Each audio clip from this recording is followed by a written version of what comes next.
As a physical therapist working in the home care setting, I see all ages, but the great majority of our home care patients are 65 and over.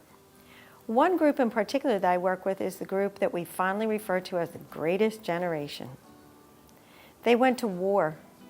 Their war brides raised the children, held down the fort, did it on a dime, and things were rationed. Dad came home after enduring war's horrors for the greater good. They were and are a stoic people.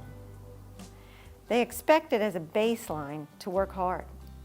They expected as a baseline to pay for things and to give their children as many opportunities as they could afford to and more.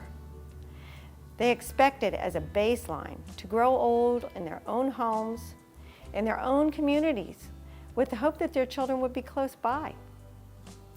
What they never expected was for these children to get on a plane and move far away in pursuit of the greater opportunities given and received.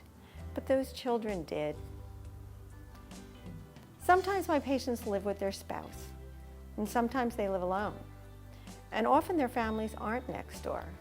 So when I go into a patient's home for the first time, and let me mention that I'm there after some sort of crisis.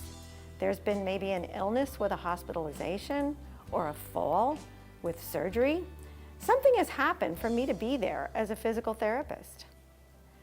And sometimes those adult children who do live far away are now home again, but perhaps for a short time to get their parents through this crisis.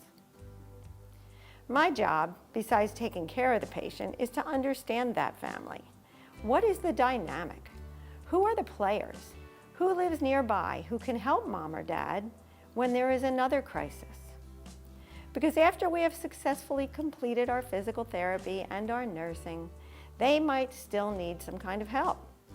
Even if it's as simple as a neighbor coming over with a batch of soup in hand, a ready smile, and a watchful eye. Our healthcare system plays a pivotal role as one part of that equation because that equation becomes the long-term care plan for these elderly. This healthcare system, Medicare, is now today like the game of Jenga. It's a tower of wooden pieces that interdigitate and support one another. There are players, and every player gets a turn trying to figure out which piece they can take out before the house of Jenga falls. Eventually there's many, many holes where the wooden pieces have been removed. So the tower is no longer supported, and at some point it could very well fall. My job is to help shore up those holes and keep the tower standing strong and tall, so my patients recover their dignity and stay safe in their homes for the future. My working philosophy in all of this is that life is a circle. We start as children needing the care of our parents. We get that help. Slowly the tide turns, and we find ourselves as adults caring for those same parents. We here at MIlford VNA and Hospice become extensions of that family. We often see the same people intermittently for many years and assist them through many difficulties. We take ownership, a silent, slow adoption in which they become our parents. I'm Terry McCarthy, and 18 and a half years ago, MIlford VNA and Hospice chose me. It has been our mission, and today, I choose MIlford VNA and Hospice.